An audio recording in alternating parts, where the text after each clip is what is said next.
Discuta relatora denega a ordem e julga prejudicado os agravos. Ministro Luiz Fux. Cassando as liminares. Senhor presidente, a grande plenária, ilustre representante do Ministério Público, senhores advogados presentes, ilustres advogados que assumiram a tribuna, primeiramente manifestar meu agradecimento pela referência à minha estreia aqui no Supremo Tribunal Federal. Senhor presidente, grande parte da matéria sub judice foi aqui trazida pela ministra Carmen Lúcia de Soares, que eu vou tentar, de alguma forma, resumir as anotações que eu procurei realizar, muito embora sob uma ótica talvez um pouco diversa, o que vem exatamente somar aquilo que aqui já foi exposto. Então, sob um ângulo prático, eu procurei ressaltar que a questão sub judice, ela resume-se na seguinte indagação. Investido o parlamentar em qualquer dos cargos relacionados no artigo 56, inciso 1º, da Constituição Federal, ministro de Estado, secretário de Estado, da Prefeitura da Capital ou ainda de chefe de missão diplomática temporária, de modo a afastar-se do exercício de sua atividade parlamentar, a convocação do respectivo suplente deve observar a ordem dos mais votados da coligação partidária ou a ordem dos mais votados do partido ao qual é filiado o parlamentar afastado. Essa me parece realmente a vexata quest, objeto aqui das nossas ponderações. Sob o ângulo da legalidade, o Código Eleitoral, na sua redação vigente, admite para fins de representação proporcional à coligação partidária. E aqui, inclusive, estabelece a distinção entre o quociente eleitoral para o partido e o quociente eleitoral para a coligação. E não é por outra razão que torna-se absolutamente inequívoca, por força do próprio Código Eleitoral, uma equiparação legal entre o partido político e a coligação partidária para fins de determinação da representação proporcional. A lei, no meu modo de ver, ela é claríssima, inclusive ao determinar que a coligação elege tanto os candidatos quanto os indicados pelo quociente partidário. Ou seja, o cálculo do quociente partidário leva em consideração a coligação partidária como um todo e não cada um dos partidos coligados isoladamente. Não se há de falar assim quociente partidário de cada partido coligado. Aliás, essa é a dicção da Lei 9.504, que traça as normas gerais para as eleições. Eu procurei retranscrevê-la, mas apenas naquilo que interessa para nós fixarmos essa equiparação legal.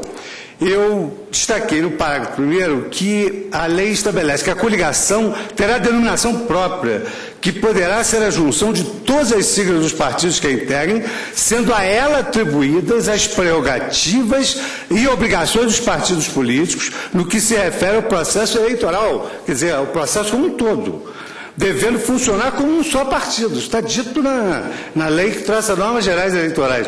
E no parágrafo 4º, para reforçar essa figura singular da coligação, que absorve os partidos políticos como um fenômeno da continência, dispõe: o partido político ligado somente possui legitimidade para atuar de forma isolada no processo eleitoral quando questionar a validade da própria coligação. Então, como se observa, a coligação regularmente constituída, ela substitui os partidos políticos e passa a merecer o mesmo tratamento jurídico para todos os efeitos concernentes ao processo eleitoral. Assim é que, por disposição expressa, ficam os partidos coligados impedidos de atuar isoladamente, salvo para questionar a validade da coligação. Confira-se, então, o que enuncia a Lei 7.454, no seu artigo 4º. A coligação terá denominação própria, a ela assegurados os direitos que a lei confere aos partidos políticos, e faz uma revisão ao artigo 112, que é exatamente o artigo 112 do Código Eleitoral, que a própria lei equipara as coligações, dispõe: considerar-se-ão suplentes à representação partidária os mais votados sob a mesma legenda e não os efetivamente eleitos na lista dos respectivos partidos. Então vejam que a lei destaca a figura da coligação como sendo ela a detentora desses cargos.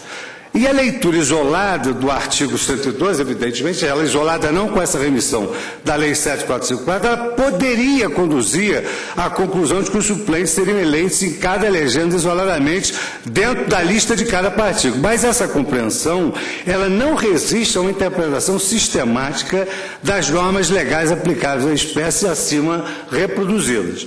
Com efeito, se a coligação assume as prerrogativas e as obrigações dos partidos políticos quanto ao processo eleitoral e funciona perante a Justiça Eleitoral como um só partido, a aplicação do artigo 112 do Código Eleitoral às coligações, expressamente determinada pelo artigo 4º da Lei 7454 de 85, é forçosa e inarredável a conclusão de que a lista de candidatos da coligação deve ser única, de tal modo que os suplentes serão aqueles mais votados e não eleitos efetivos dessa lista única. E aí eu cito Renato Ventura Ribeiro, Lei Eleitoral comentada, para concluir que, com as devidas vênias, desconsiderar o tratamento jurídico textual conferido às coligações partidárias pela legislação de regência é ignorar que o legislador estendeu às coligações a sistemática da suplência estabelecida para os partidos políticos. Acento ainda que seria, quando menos, fracionar esse tratamento jurídico, criando duas lógicas distintas e absolutamente inconciliáveis para as eleições, a saber, para os eleitos, a coligação assume papel de partido político em toda a sua plenitude, de tal modo que serão diplomados os mais votados da coligação como um todo, mesmo que integrantes de um partido coligado que isoladamente não atingiria o quociente eleitoral. Para os suplentes, no entanto, a coligação se tornaria absolutamente inútil, subvertendo o adágio acessório sequitur principale. A suplência se submeterá à regra inteiramente distinta daquela aplicável aos eleitos e permitirá a um partido que, sozinho, não elegeria seus candidatos, assegurar uma vaga por intermédio de coligação que, posteriormente, poderá desprezar, como aqui destacou o eminente Procurador-Geral da República. Assim sendo, no meu modo de ver, resta indubitável que um afastamento parlamentar eleito por coligação partidária, numa das hipóteses do artigo 56 da Constituição, deverá ser empossado no cargo eletivo como suplente o candidato mais votado na lista da coligação e não do partido a que pertence o parlamentar afastado. Não é por outra razão, e aqui também foi destacado da tribuna, que a Justiça Eleitoral de todo o país vem diplomando como suplentes há décadas os mais votados e não eleitos das coligações partidárias. A controvérsia jurídica examinada nesses autos, portanto, tem solução legal e cristalina. Poder-se, então, apreciar essa legislação sob o ângulo do juízo da sua inconstitucionalidade ou mesmo uma interpretação conforme a Constituição das normas eleitorais relativas à suplência dos parlamentares afastados. Nesse particular, evidentemente, que na nova interpretação constitucional impõe-se perpassar esse texto pelo tecido normativo da Constituição. E a disciplina constitucional dos partidos políticos está disposta no artigo 17 e nos seus parágrafos. E dispõe o artigo 17, caput, é livre a criação, fusão, incorporação e extinção de partidos políticos, resguardados a soberania nacional, o regime democrático, o pluripartidarismo, os direitos fundamentais da pessoa humana e observados os seguintes preceitos. Então, a norma constitucional em apreço é consoante a enunciação dos princípios fundamentais esculpidos no artigo 1º da Constituição, dentre os quais, para o fim deste julgamento, sobreleva o princípio democrático, o pluralismo político e a noção de democracia, tal como entrevia Rousseau, como sendo a soberania popular, que reconhece no povo a fonte de todo o poder político. Aqui, então, eu cito, nesse mesmo segmento dessa ideia da democracia e da soberania popular, as lições de Cláudio Pereira de Sousa Neto, na Teoria Constitucional e Democracia Deliberativa, da editora Renovar.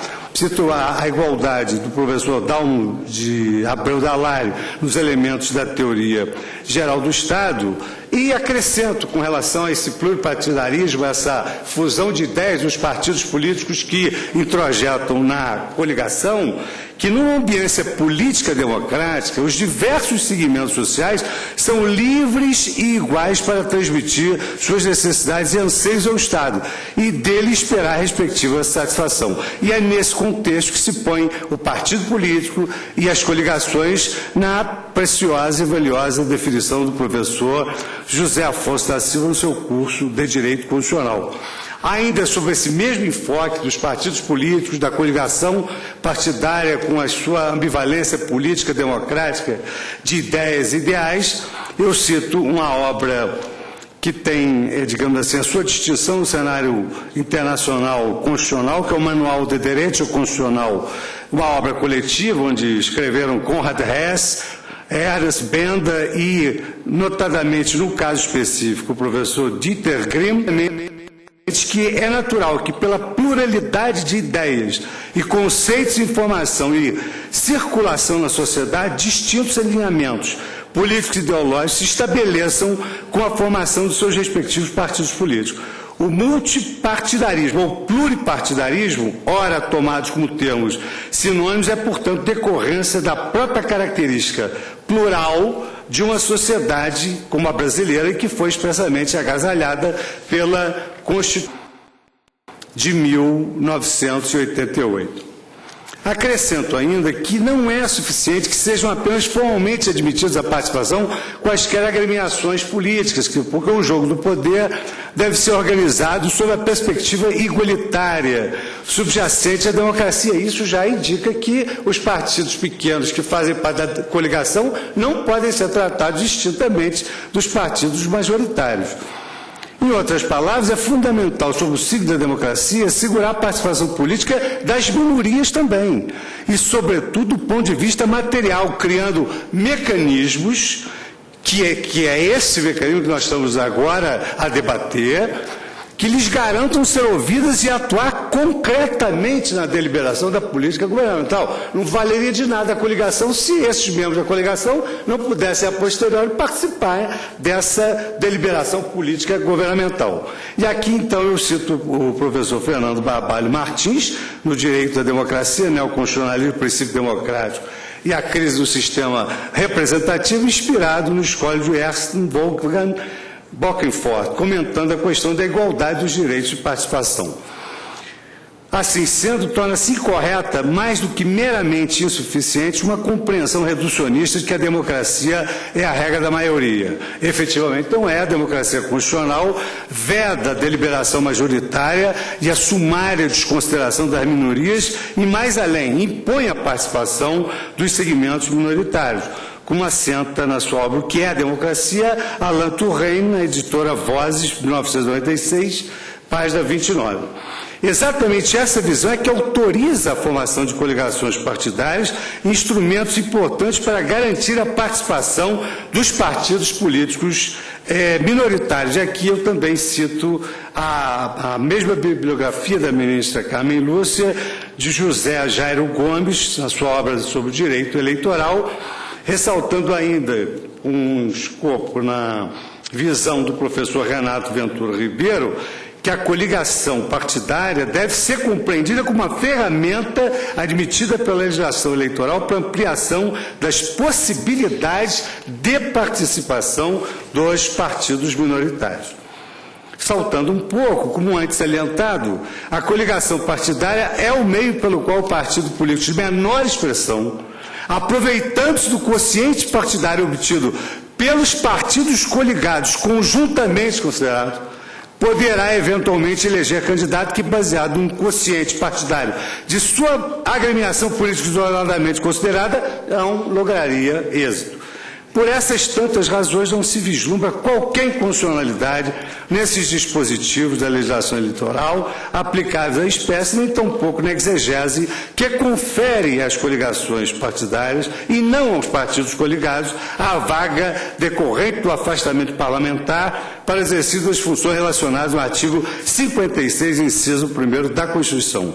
Ao revés, é essa a exegese consentânea com o princípio fundamental do Estado Democrático de Direito, sobretudo que diz respeito à preservação dos direitos políticos de participação das correntes minoritárias e com a própria liberdade dos partidos políticos de formar coligações.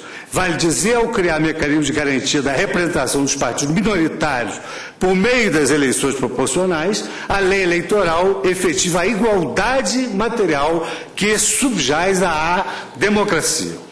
Nessa ordem de ideias, a interpretação sistemática da legislação eleitoral que aplica as regras de suplência à coligação como um todo e não aos partidos isoladamente é corolário obrigatório das disposições que asseguram a participação proporcional dos partidos minoritários. E aqui aplico a máxima ubi adem ratio e ibi adem dispositio, por isso que, não fosse assim, a outra exegese contrária não perpassaria pelo princípio condutor da razoabilidade, que é aquele que nos leva sempre a concluir da maneira mais justa numa ponderação de interesses.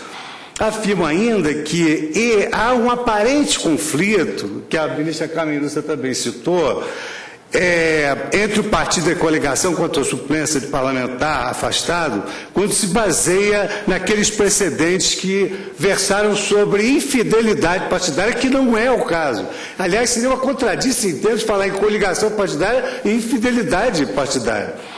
E aqui, naquela oportunidade, ficou assentado que o partido, o máximo que se pode extrair daquele julgado é que ficou assentado que o mandato não é pessoal, o mandato é do partido. Mas o partido pode ceder esse mandato para a coligação. Isso é perfeitamente possível. Contudo, essa situação de agora não tem nenhuma afinidade com esses casos que foram julgados nos mandados de segurança que eu aqui me refiro, que foram praticamente julgados por toda a composição hoje aqui presente e que versaram unicamente sobre a fidelidade partidária. Agora, sob o enfoque da fidelidade partidária, paradoxalmente, ocorre exatamente o contrário. Porque, resumidamente, o que eu digo é que a infidelidade partidária, ela pressupõe um truque, uma fraude contra o partido. Aqui o partido deliberou se coligar.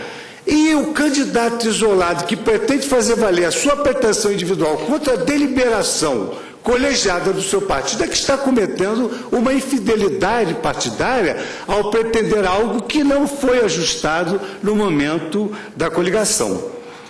Então, digo, não se pode afirmar que o partido político tenha sido prejudicado por algumas razões. Há uma por uma eventual previsibilidade do fato, como antes comentado. Quer dizer, os próprios partidos estabeleceram essa coligação.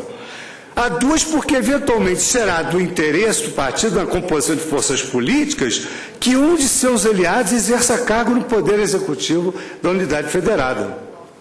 Há três, porque tratando-se de cargos comissionados ou funções temporárias, poderá o parlamentar, em qualquer tempo da legislatura, retomar o exercício do seu mandato parlamentar. E, finalmente, porque tratando-se de candidato com votação expressiva, poderá haver contribuído para a eleição de outros candidatos do partido em virtude das peculiaridades do sistema proporcional. Nessa hipótese, dependendo da estratégia eleitoral do partido, o candidato eleito, mesmo que não chegue a exercer a atividade parlamentar e permaneça afastado por toda a legislatura, poderá ter cumprido o papel que dele esperava a agremiação política.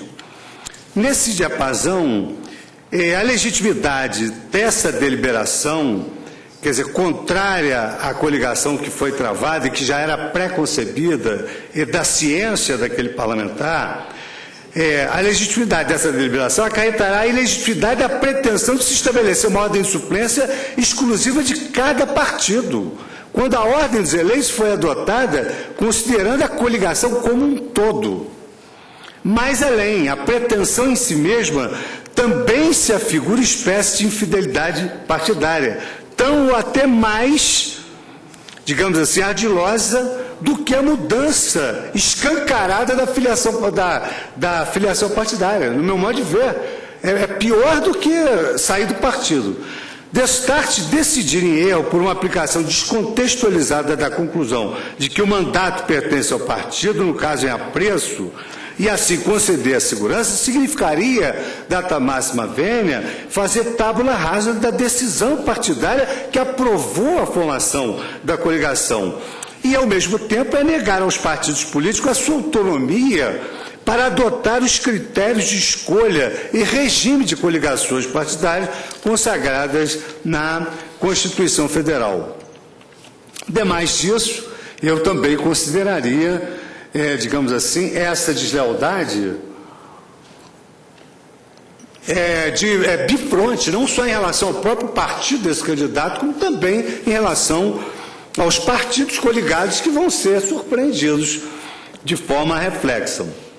E eu anoto que na consulta 1398/2007, o Tribunal Superior Eleitoral respondeu afirmativamente que a manutenção das vagas obtidas pelo sistema proporcional podem ser em favor dos partidos políticos e das coligações. Isso está expresso nessa consulta 1398 de 2007 do Tribunal Superior Eleitoral, da lavra do ministro Eros Grau, que fez remissão ao mandado de segurança 26.602.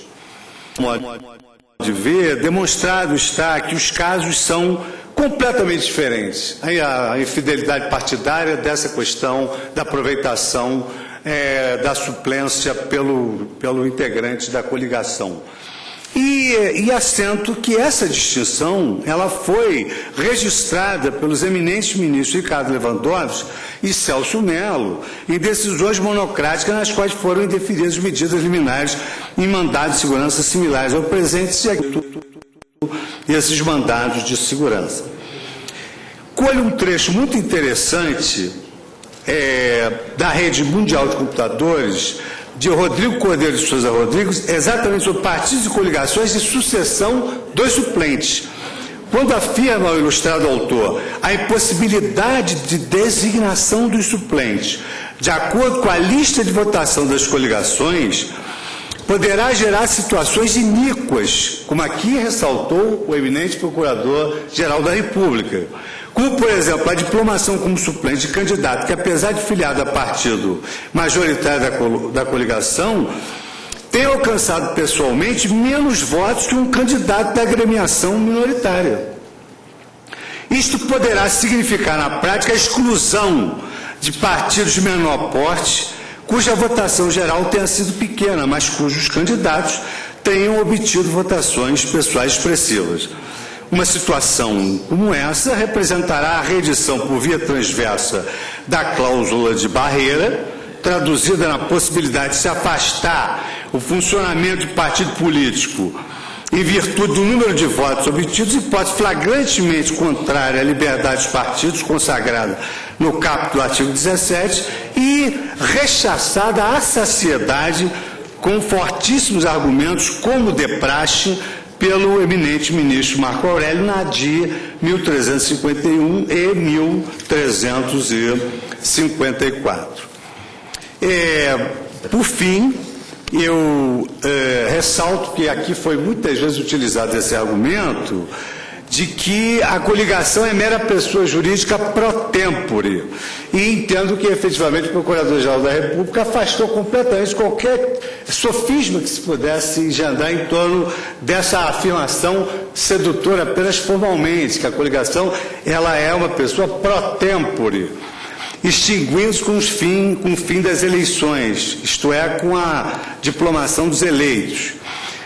No meu modo de ver, isso é absolutamente relevante para o deslinde desta controvérsia, porque os efeitos da coligação partidária estendem-se no tempo durante toda a legislatura, ou seja, os candidatos eleitos à coligação partidária em pleito proporcional são, nos termos do artigo 215 do Código Eleitoral, regularmente diplomados após a proclamação do resultado da eleição. Recorde-se aqui que, para a determinação de quais candidatos à coligação foram eleitos, o quociente partidário terá sido aplicado para toda a coligação como se um único partido fosse. E, com isso, os candidatos eleitos e diplomados poderão, a partir da posse, exercer suas funções parlamentares em sua plenitude ao longo da legislatura, sendo este um efeito válido da coligação partidária que se estende para além da sua própria existência jurídica. Indaga-se, então, por que a regra da determinação dos eleitos haverá de ser distinta daquela da determinação dos suplentes. Não há razão suficiente para essa distinção. Descabe, por fim, e que, na realidade, pela eloquência das sustentações foi aqui assinalado, uma visão crítica sobre o sistema proporcional tal como disciplinado, porque, evidentemente, não é a sede própria para nós discutirmos essa temática. São, entretanto, assuntos que hão de merecer o enfrentamento do constituinte reformador e do legislador infraconstitucional quando a realização da reforma política que se avizinham. Mas, de qualquer maneira, é muito importante aqui, mais uma vez, a citação diminuta do autor, também indicado no voto da excelentíssima senhora ministra Carmen Lúcia, professor José Jairo Gomes, quando assenta: eis aí um dos principais fatores do individualismo que impera na política nacional, pois, em geral, o eleitor acostumou-se a votar em candidatos e não em partidos, a escolher personalidades e não instituições. Outro grave problema que o sistema político brasileiro enfrenta, que diz respeito ao excesso de partidos que contribui para empenhar a ação governamental. Aliás, essa é a grande objeção que sempre se fez no mundo todo ao sistema proporcional. Mas isso é uma reforma política, afirmo eu, conquanto imperiosa, não poderá ser feita por intermédio da jurisprudência do Supremo Tribunal Federal, na medida em que a modificação dos sistemas democráticos representativos representa matéria de competência do Constituinte reformador. Por essas razões, egrégio plenário, e pedindo escusas pelo excesso do prazo, mas pela emenda regimental, o seu primeiro voto depois da relatoria, e eu gostaria de acompanhar Sua Excelência na altura da profundidade do seu voto, eu também entendo que o impetrante não tem direito para obter o mandamus que pleiteia, e por isso eu estou sugerindo como proposta de voto que haja delegação da ordem, senhor presidente. Ministro Dias Toffoli. Senhor presidente, o ministro Joaquim Barbosa gentilmente consultou-me e ao ministro Ricardo Lewandowski da possibilidade de antecipar o voto, e estamos de acordo, senhor presidente. Meu voto são 2 minutos apenas, senhor presidente. Perdão? Eu, a exemplo da eminente relatora, também, eu penso que no sistema eleitoral proporcional adotado pela nossa Constituição, as coligações são efetivamente uma realidade jurídica e fática que há de ser necessariamente levada em consideração. Não se trata de um arranjo efêmero, com consequências jurídicas circunscritas ao pleito eleitoral, ao período eleitoral. As coligações podem ser efêmeras no que diz respeito à união circunstancial estabelecida entre partidos com o objetivo específico de se apresentarem a determinado certame eleitoral. Mas os efeitos desta união, eles perduram, pelo menos durante toda a legislatura, não é? É preciso ter sempre em perspectiva também que a existência e possibilidade de formação das coligações para fins eleitorais está expressamente prevista no artigo 17 da Constituição, sem falar da lei eleitoral, da lei das eleições e do Código Eleitoral, todos os dispositivos que já foram citados aqui no voto da eminente relatora.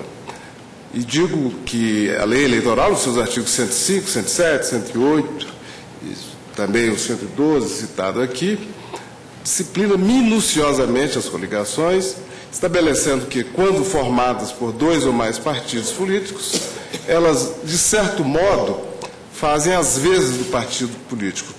Em outras palavras, a coligação se subroga nos direitos e deveres dos partidos políticos que a compõem. Estes cedem-lhe a autonomia que lhes é outorgada pela própria Constituição.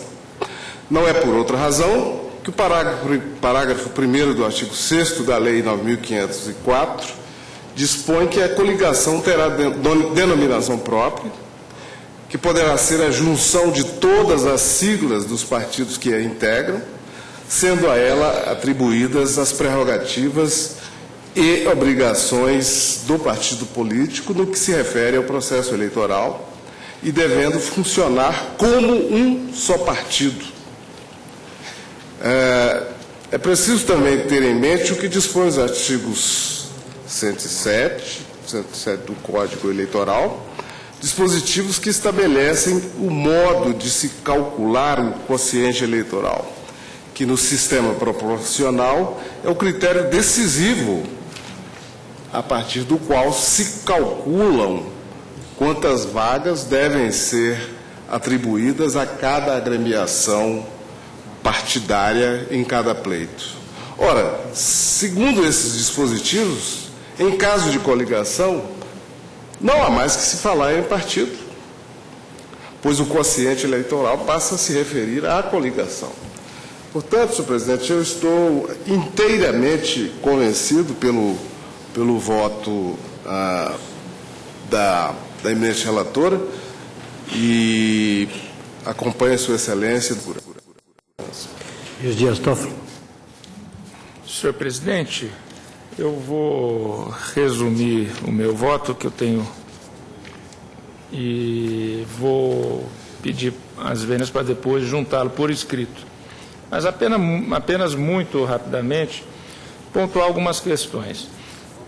A primeira é registrar e parabenizar a eminente relatora pelo brilhante voto que Sua Excelência trouxe, também os eminentes advogados de ambos os lados que atuaram neste mandado de segurança, bem como o voto do eminente ministro Fux, e dizer, senhor presidente, que aqui nós estamos a julgar agora o mérito. Por enquanto, o tribunal apenas e tão somente estava no juízo provisório da liminar, cujos critérios jurídicos e requisitos são outros que não este do momento atual que estamos passando.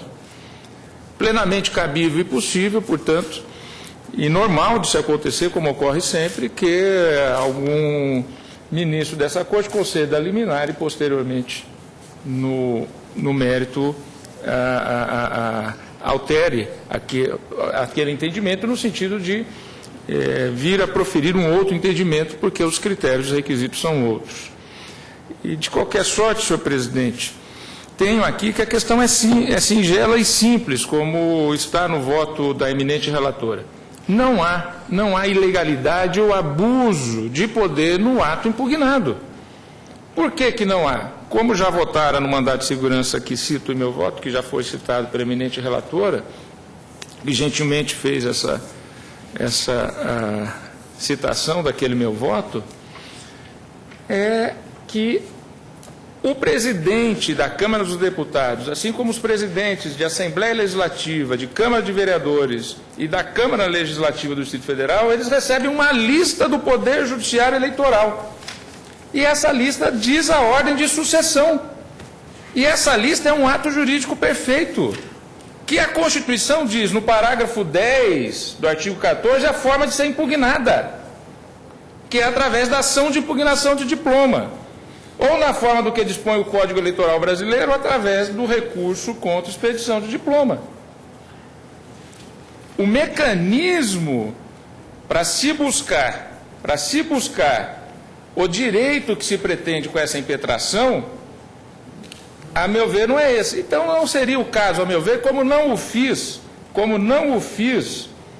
naquele julgamento de 9 de dezembro de 2010, em que restei vencido, não fiz um julgamento do pano de fundo, porque não via o abuso de poder ou a ilegalidade no ato do presidente da Câmara. Mas, de qualquer sorte, em meu voto, senhor presidente, eu adianto que também não existe o direito líquido e certo, como também o fizeram os eminentes ministros Carmen Lúcia, Luiz Fux e o eminente ministro Joaquim Barbosa ao acompanhá-los neste momento.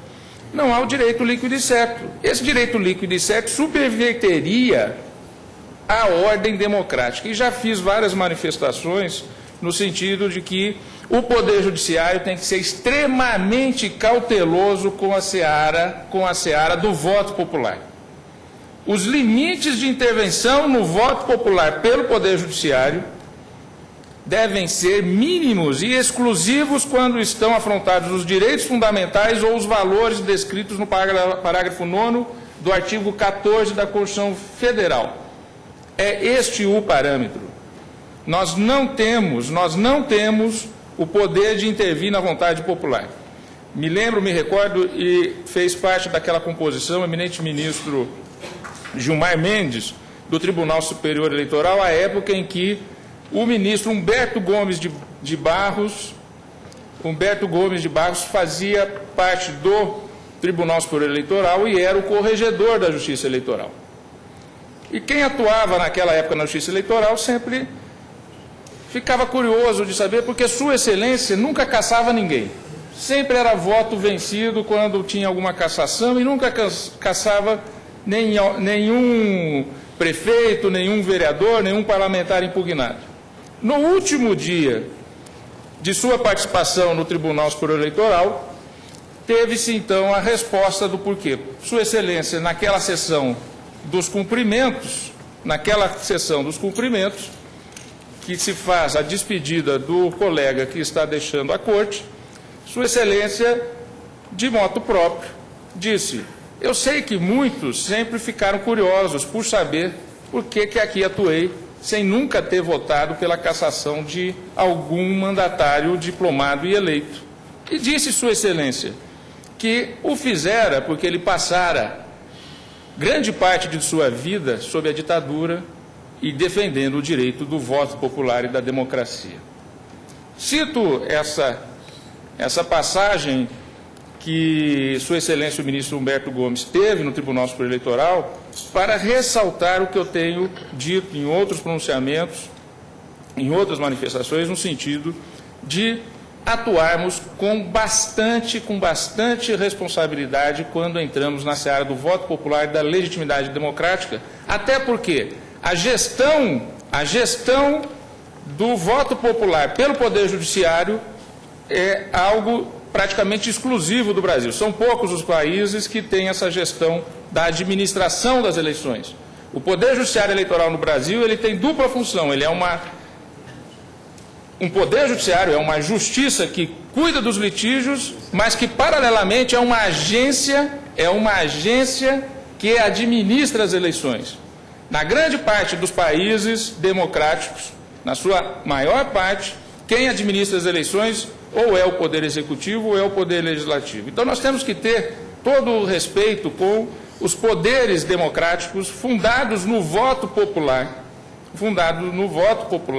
ao tratar da legitimidade das eleições. E alterar a colocação, a classificação do voto popular é algo que a Constituição delimita. Eu já tive a oportunidade, senhor presidente, de votar no Tribunal Superior Eleitoral pela não recepção, pela Constituição de 88, do recurso contra a expedição do diploma.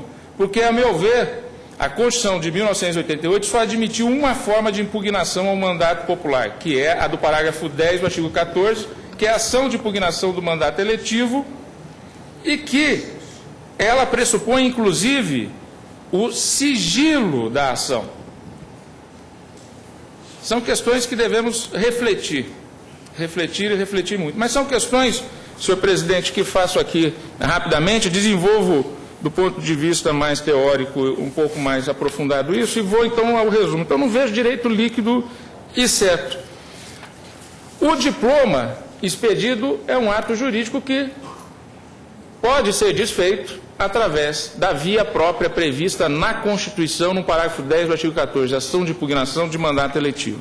Por sua vez, alterar isso de outra forma que não é prevista na Constituição é subverter o processo democrático e o voto popular, porque ao se fazer as coligações, já foi dito aqui que só faz coligação aquele que quer. Só casa com outro partido, o partido que quer casar e tem que ser de mão dupla, o outro também tem que querer casar com aquele partido. E o povo brasileiro, também tenho dito isso reiteradas vezes, o povo brasileiro é extremamente politizado. Uma nação, senhor presidente, cuja Suprema Corte atua ao vivo para toda a sua população, é a prova de que o povo brasileiro ele é extremamente politizado e é extremamente consciente das suas liberdades e dos seus direitos. Basta ver como o judiciário é acionado. E é bastante acionado porque exatamente o povo brasileiro ele é cioso e consciente dos seus direitos e vai em busca e luta pelo seu direito. Senhor presidente, nesse sentido, quando se faz uma coligação do partido A com o partido B, muitas vezes o eleitor deixa de votar naquele partido A, que era o seu partido, porque ele não aprova aquela coligação com o partido B. Aí ele vota no partido C. As coligações surtem efeitos. Eu espero chegar um dia a esse estágio em que o eleitor dará uma importância maior ao partido político. O eleitor muitas vezes, e grande parte das vezes, ele vota sim, levando em consideração com quem aquele partido A, B ou C está casando. E muitas vezes se desilude e muitas vezes deixa de votar naquele partido. O povo é que deve definir e decidir essa ordem de classificação, não a justiça, não o Poder Judiciário, a não ser que haja um mecanismo próprio da ação de impugnação de mandato eletivo.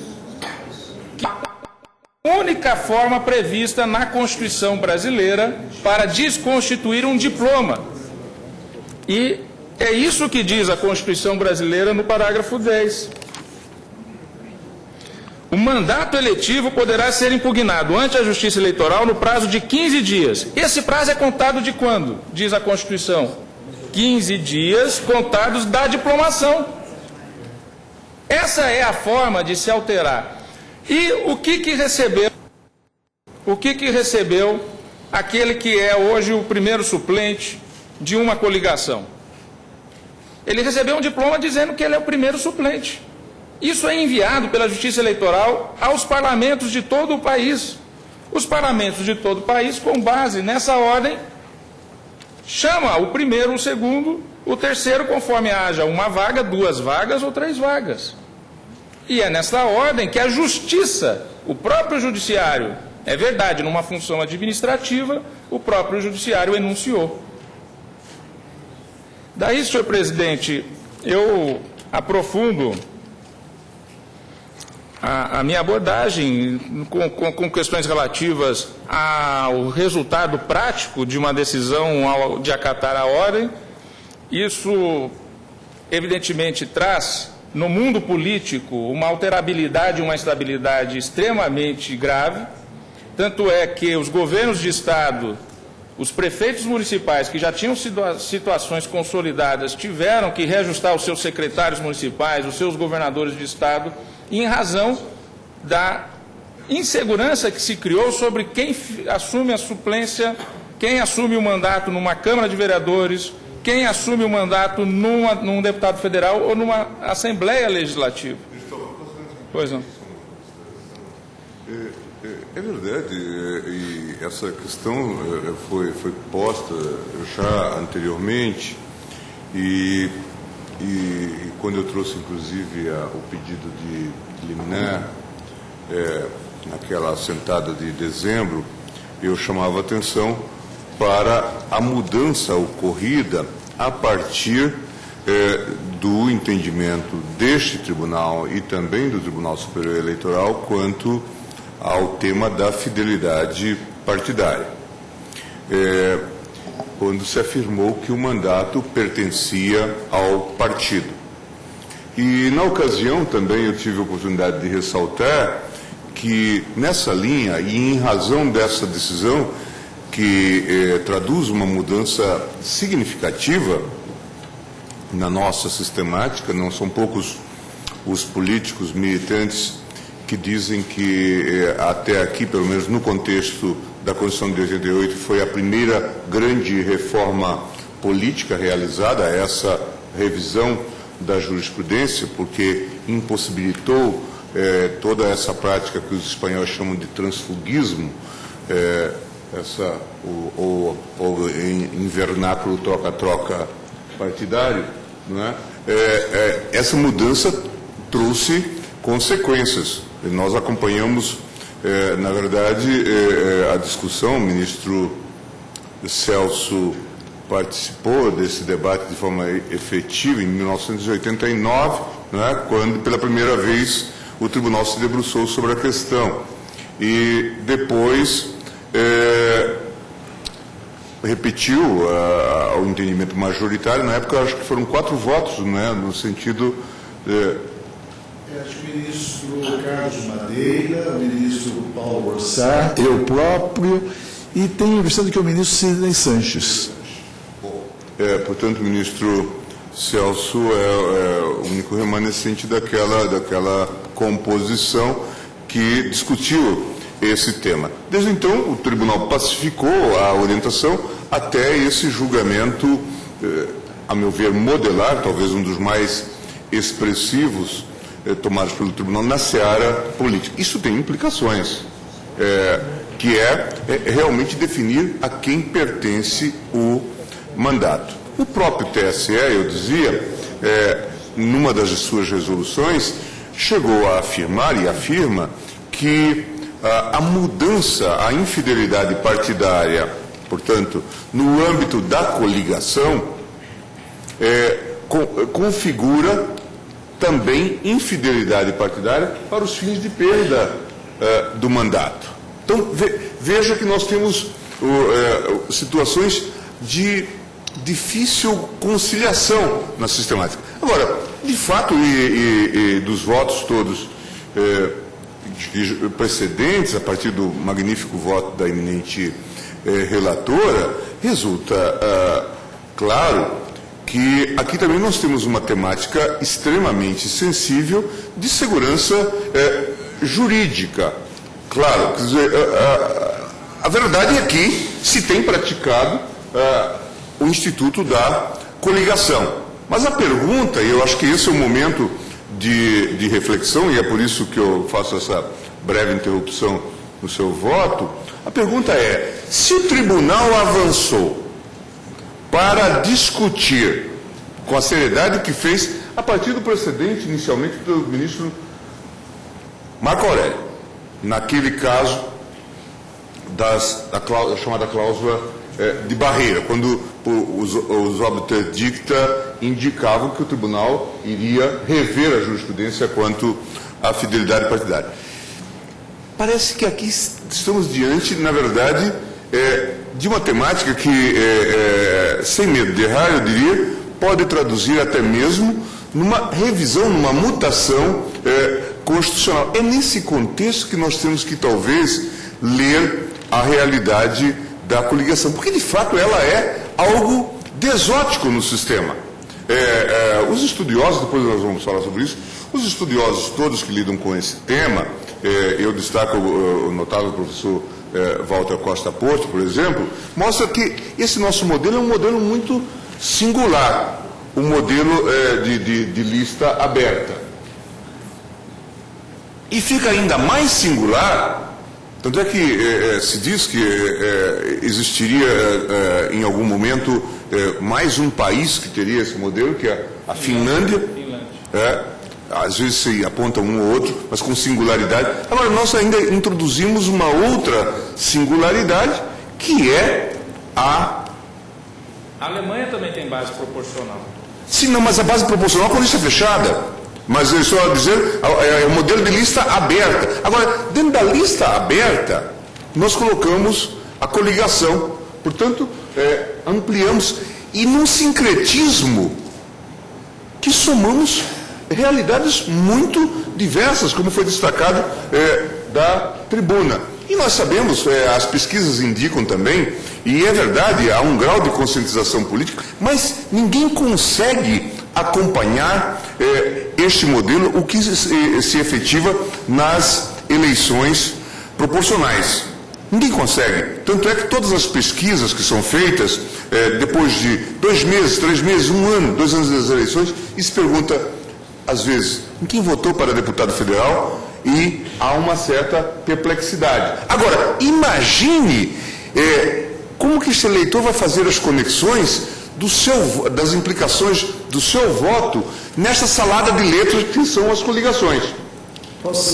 Então, só para dizer, não vale a pena, essa é uma ponderação para que a gente faça um julgamento reflexivo aqui, porque não vale a pena apenas chancelar a ideia da coligação, como se nós estivéssemos a tratar de algo normal. Desculpe, ministro Macaulay, por favor. Apenas uma indagação que eu faria a mim mesmo. Será que eu me lembro, no tocante às eleições, da coligação referente ao partido do candidato que sufraguei o número? Será que eu parei para perceber a existência da coligação? Por que nós temos essa figura, como Vossa Excelência disse, exótica no cenário nacional? Porque não há, infelizmente não há, partidos com plataformas definidas, partidos ideologicamente identificáveis. Nós imaginávamos no passado que haveria um, mas a realidade acabou demonstrando que não existe.